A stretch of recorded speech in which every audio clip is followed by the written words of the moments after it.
Saudara seiman, berjumpa lagi di channel Karomah Al-Islam.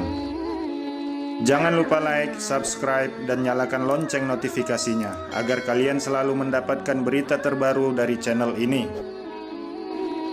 Diriwayatkan dari Muadz bin Jabal radhiyallahu anhu dari Ibnu Abbas radhiyallahu anhu, ia berkata, kami bersama Rasulullah shallallahu alaihi wasallam berada di sebuah rumah sahabat dari golongan Ansor dalam sebuah jamaah. Tiba-tiba ada yang memanggil kami dari luar. Wahai penghuni rumah, apakah kalian mengizinkan aku masuk karena kalian membutuhkanku? Rasulullah shallallahu alaihi wasallam bertanya kepada para sahabat, apakah kalian tahu siapa yang menyeru itu? Para jawab, tentulah Allah dan Rasulnya yang lebih mengetahui. Rasulullah berkata, dia adalah Raja Iblis yang terkutuk. Semoga Allah senantiasa melaknatnya. Umar bin Khattab radhiyallahu anhu berkata, ya Rasulullah, apakah engkau mengizinkanku untuk membunuhnya? Nabi SAW berkata pelan, bersabarlah wahai Umar, apakah engkau tidak tahu bahwa dia termasuk yang tertunda kematiannya sampai waktu yang ditentukan pada hari kiamat? Sekarang silahkan buka pintu untuknya, karena dia sedang diperintah Allah subhanahu wa ta'ala.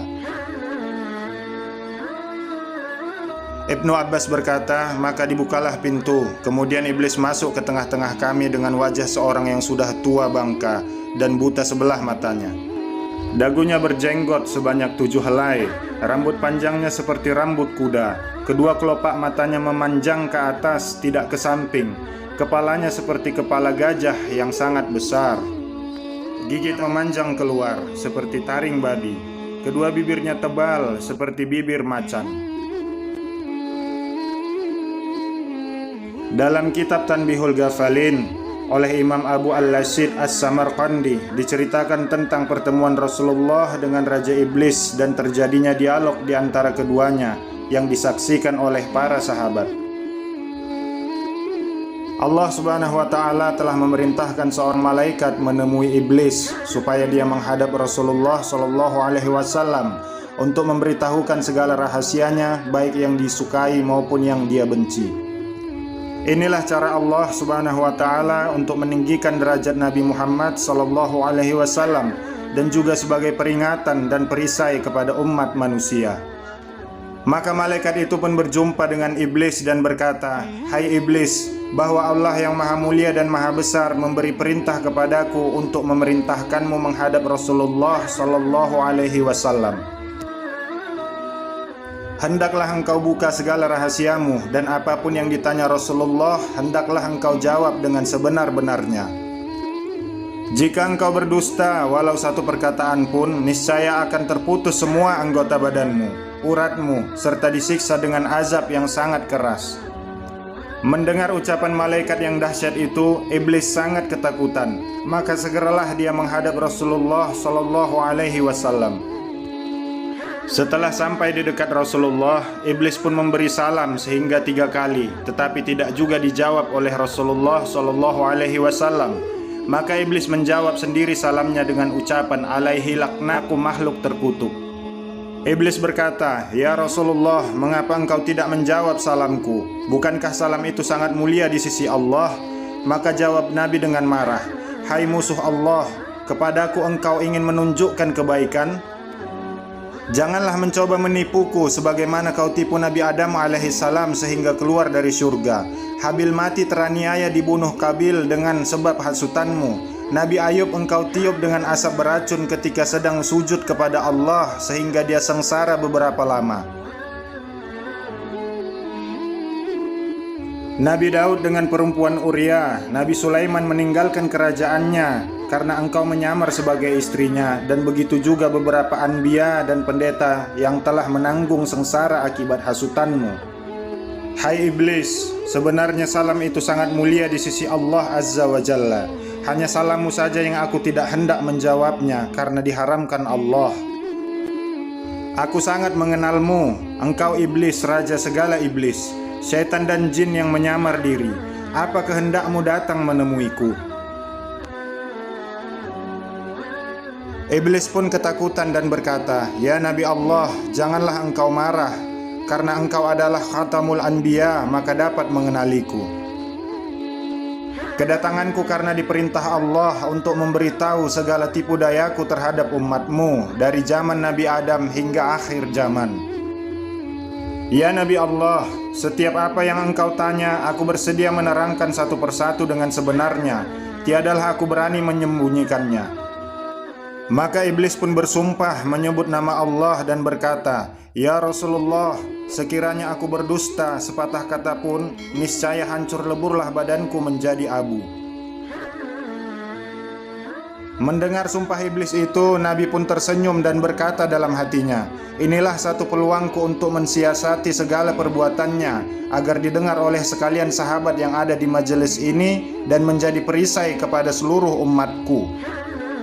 Rasulullah bertanya, Hai iblis, siapakah sebesar-besar musuhmu dan bagaimana aku terhadapmu? Jawab iblis, Ya Nabi Allah, engkaulah musuhku yang paling besar di antara segala musuhku di muka bumi ini. Maka Nabi pun memandang wajah iblis dan iblis pun menggeletar karena ketakutan. Sambung iblis, Ya Khatamul Anbiya, adapun aku dapat merubah diri sekalian manusia, binatang, dan lainnya hingga rupa dan suara tidak berbeda, kecuali dirimu saja yang tidak dapat aku tiru karena dicegah oleh Allah. Kiranya aku menyerupai dirimu, maka terbakarlah diriku menjadi abu. Rasulullah bertanya lagi, Hai iblis, bagaimana perbuatanmu kepada makhluk Allah? Iblis berkata, adalah satu kemajuan perempuan yang meregangkan kedua pahanya kepada laki-laki yang bukan suaminya, membuka setengahnya hingga mengeluarkan benih yang salah sifatnya. Aku goda semua manusia supaya meninggalkan sholat, berbuat durhaka, dan aku lalaikan mereka dengan emas, perak, permata, rumahnya, tanahnya, ladangnya, supaya hasilnya dibelanjakan ke jalan yang haram. Demikian juga ketika pesta yang bercampur antara lelaki dan perempuan. Di sana aku lepaskan sebesar-besar godaan supaya hilang peraturan dan meminum arak. Apabila terminum arak itu, maka hilanglah akal, fikiran dan malunya. Lalu aku ulurkan tali cinta antar keduanya dan terbukalah beberapa pintu maksiat yang besar. Aku bisikkan perasaan hasad, dengki hingga kepada pekerjaan jinah. Apabila mereka teringat akan salah, mereka lalu hendak bertaubat dan berbuat amal ibadah. Aku rayu mereka supaya mereka tidak melakukannya. Bertambah keras aku goda supaya mereka melakukan maksiat dan mengambil istri orang. Bila kena goda hatinya, datanglah rasa ria, takabur, megah, sombong, dan melengahkan amalnya. Bila pada lidahnya, mereka akan gemar berdusta, mencela, dan mengumpat. Demikian aku goda mereka setiap saat. Rasulullah bertanya lagi, Hai iblis, mengapa engkau bersusah payah melakukan pekerjaan yang tidak mendatangkan faedah, bahkan menambah laknat yang besar serta siksa yang besar di neraka yang paling bawah? Hai yang dikutuk Allah, siapakah yang menjadikanmu? Siapa yang melanjutkan usiamu? Siapa yang menerangkan matamu? Siapa yang memberi pendengaranmu? Siapa yang memberi kekuatan anggota badanmu? Iblis menjawab, semuanya itu adalah anugerah dari Allah yang maha besar juga. Tetapi hawa nafsu dan takabur membuatku menjadi jahat sebesar-besarnya. Engkau yang lebih tahu bahwa diriku telah beribu-ribu jadi ketua seluruh malaikat, dan pangkatku telah dinaikkan dari satu langit ke satu langit yang tinggi. Kemudian aku tinggal di dunia ini beribadah bersama sekalian malaikat dalam beberapa waktu lamanya. Tiba-tiba datang firman Allah Subhanahu wa ta'ala hendak menjadikan seorang khalifah di dunia ini, maka aku pun membantah. Lalu Allah menciptakan Adam dan diperintahkan seluruh malaikat memberi hormat kepada Adam, kecuali aku yang ingkar. Oleh karena itu Allah murka kepadaku, dan wajahku yang tampan, rupawan, dan bercahaya itu tertukar menjadi keji dan kelam. Aku merasa sakit hati. Kemudian Allah menjadikan Adam raja di surga, dan dikaruniakan seorang permaisuri Siti Hawa yang memerintah seluruh bidadari. Aku bertambah dengki dan dendam kepada mereka. Akhirnya aku berhasil menipu mereka melalui Siti Hawa yang menyuruh Adam memakan buah kuldi, lalu keduanya diusir dari surga ke dunia. Keduanya berpisah beberapa tahun dan kemudian dipertemukan Allah di padang Arafah, sehingga mereka memiliki beberapa orang anak. Kemudian aku hasut anak lelakinya Qabil supaya membunuh saudaranya Habil. Itu pun aku masih tidak puas hati, dan berbagai tipu daya aku lakukan sehingga hari kiamat. Sebelum engkau lahir ke dunia, aku beserta bala tentaraku dengan mudah dapat naik ke langit untuk mencuri segala rahasia, serta tulisan yang menyuruh manusia beribadah, serta balasan pahala dan surga mereka. Kemudian aku turun ke dunia dan memberitahu manusia yang lain daripada apa yang sebenarnya aku dapatkan dengan berbagai tipu dayaku hingga mereka tersesat. Tetapi ketika engkau lahir ke dunia ini, maka aku tidak oleh Allah untuk naik ke langit serta mencuri rahasia lagi, karena banyak malaikat yang menjaga di setiap lapisan pintu langit. Jika aku bersikeras juga hendak naik, maka malaikat akan melontarkan anak panah dari api yang menyala. Sudah banyak bala tentaraku yang terkena lontaran malaikat itu, dan semuanya terbakar menjadi abu. Maka besarlah kesusahanku dan bala tentaraku untuk menjalankan tugas menghasut. Rasulullah bertanya lagi, "Hai iblis, jika umatku sholat karena Allah, bagaimana keadaanmu?" Iblis berkata, "Inilah sebesar-besar kesusahanku, gemetarlah badanku, lemahlah tulang sendi, maka aku kerahkan berpuluh-puluh iblis datang menggoda seorang manusia pada setiap anggota badannya. Segala upaya kulakukan agar mereka malas sholat, was-was, terlupa bilangan rakaatnya, bimbang pada pekerjaan dunia yang ditinggalkannya, senantiasa hendak cepat selesai sholatnya. Aku juga membuat mereka hilang khusyuknya, matanya senantiasa menjeling ke kanan dan ke kiri, telinganya senantiasa mendengar orang bercakap serta bunyi-bunyi yang lain. Sebagian iblis duduk di belakang badan orang yang sholat itu, supaya dia tidak kuasa sujud berlama-lama. Itu semua membawa kepada kurangnya pahala sholat mereka. Jika para iblis itu tidak berhasil menggoda umatmu, maka aku sendiri akan menghukum mereka dengan seberat-berat hukuman." Rasulullah bertanya lagi, "Jika umatku membaca Al-Quran karena Allah, bagaimana perasaanmu?" Jawab iblis, "Jika mereka membaca Al-Quran karena Allah, maka terbakarlah tubuhku dan putus segala uratku, lalu aku lari darinya. Jika umatku mengerjakan haji karena Allah, bagaimana perasaanmu?" Jawab iblis, "Binasalah diriku, gugurlah daging dan tulangku, karena mereka telah mencukupkan rukun Islam." Hai Raja Iblis, jika umatku berpuasa karena Allah, bagaimana keadaanmu? Jawab iblis, "Ya Rasulullah, inilah bencana yang paling besar bahayanya kepadaku.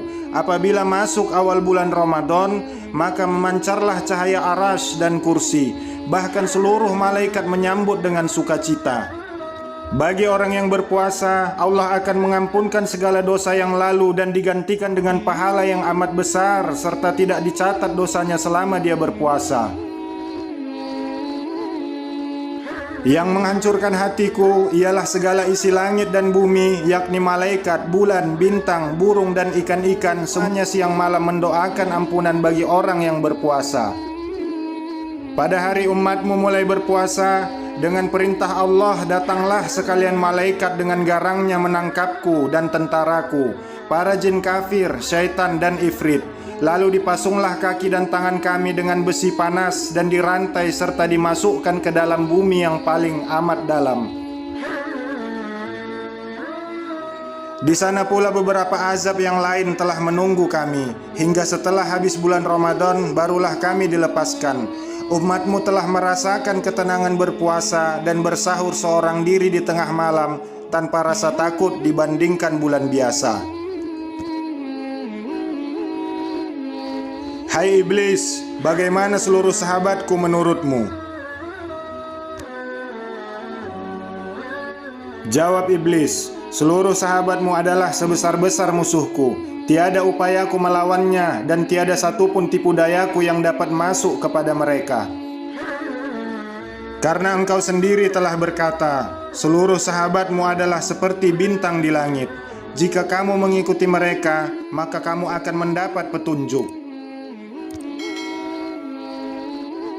Bagaimana tipu daya engkau kepada umatku? Jawab iblis, umatmu ada 3 macam. Yang pertama seperti hujan dari langit yang menghidupkan segala tumbuhan, yaitu ulama yang memberi nasihat kepada manusia supaya mengerjakan perintah Allah dan meninggalkan larangannya. Seperti kata Jibril alaihissalam, ulama itu adalah pelita dunia dan pelita akhirat. Yang kedua, umatmu seperti tanah, yaitu orang yang sabar, syukur, dan ridho dengan karunia Allah, suka beramal soleh, tawakal kepada Allah, dan selalu berbuat kebajikan. Yang ketiga, umatmu seperti Fir'aun, terlampau tamak dengan harta dunia, serta dihilangkan amal akhirat. Maka aku pun bersuka cita lalu masuk ke dalam badannya. Aku putar hatinya ke lautan durhaka, dan aku bisa mengarahkannya kemana saja untuk mengikuti kehendakku. Hai iblis, siapa yang serupa dengan engkau? Tanya Rasulullah. Jawab iblis, orang yang meringankan syariatmu dan membenci orang yang belajar agama Islam. Hai iblis, siapa yang mencahayakan wajahmu? Iblis menjawab, orang yang berdosa, pelaku maksiat, bersumpah bohong, saksi palsu, dan pengingkar janji. Hai iblis, apakah rahasia engkau kepada umatku? Iblis menjawab, jika seorang Islam pergi buang air besar serta tidak membaca doa pelindung syaitan, maka aku gosok-gosokkan najisnya sendiri ke badannya tanpa dia sadari. Hai iblis, jika umatku bersatu dengan istrinya, apa yang kau lakukan? Jawab iblis, jika umatmu hendak bersetubuh dengan istrinya serta membaca doa pelindung syaitan, maka larilah aku dari mereka. Jika tidak, aku akan bersetubuh dahulu dengan istrinya dan bercampurlah benihku dengan benih istrinya. Jika menjadi anak, maka anak itu akan gemar kepada pekerjaan maksiat, malas pada kebaikan, dan menjadi anak durhaka. Ini semua karena kealpaan ibu dan bapaknya sendiri. Namun sebaliknya, jika mereka berdoa saat hendak bersetubuh, maka sulitlah bagiku untuk menggoda anaknya. Begitu juga ketika mereka makan tanpa membaca bismillah, maka aku yang dahulu makan daripadanya. Walaupun mereka makan, tiadalah merasa kenyang. Hai iblis, dengan jalan apa dapat menolak tipu dayamu? Jawab iblis, jika dia berbuat dosa, maka dia kembali bertaubat kepada Allah, menangis, menyesal akan perbuatannya. Apabila marah, segeralah mengambil air wudhu, maka padamlah marahnya. Iblis, siapakah orang yang paling lebih engkau sukai? Jawab iblis, lelaki dan perempuan yang tidak mencukur bulu ketiak dan bulu kemaluannya selama 40 hari. Disitulah aku mengecilkan diri, bersarang, bergantung, berbuai seperti dipijat pada bulu itu. Hai iblis, siapakah saudara engkau? Jawab iblis, orang yang tidur telungkup, orang yang matanya terbuka di waktu subuh tetapi menyambung tidur lagi. Lalu aku lenakan dia hingga terbit fajar. Demikian juga pada waktu zuhur, asar, maghrib, dan isya. Aku beratkan hatinya untuk sholat. Hai iblis, apakah jalan yang membinasakan dirimu? Jawab iblis, orang yang banyak menyebut nama Allah, bersedekah dengan tidak diketahui orang banyak, banyak bertaubat, banyak tadarus Al-Quran, dan sholat tengah malam. Hai iblis, apakah yang memecahkan matamu? Jawab iblis, orang yang duduk di dalam masjid serta beriktikaf di dalamnya. Apalagi yang memecahkan matamu, wahai iblis? Jawab iblis, orang yang taat kepada ayah ibunya, mendengar kata-kata mereka, membantu makan dan pakaian mereka selama hidup, karena engkau telah bersabda, sungguhnya surga itu di telapak kaki ibu. Demikianlah yang terjadi ketika Rasulullah SAW berhadapan dengan sang raja iblis di depan para sahabat. Semoga kisah ini dapat menambah ilmu dan menambah ketaatan kita kepada Allah Subhanahu wa Ta'ala. Terima kasih perhatian. Mohon maaf atas segala kesilapan. Subhanakallah wa bihamdika, asyhadu an la ilaha illa anta, astaghfiruka wa atubu ilaih. Walhamdulillahi rabbil alamin. Assalamualaikum warahmatullahi wabarakatuh.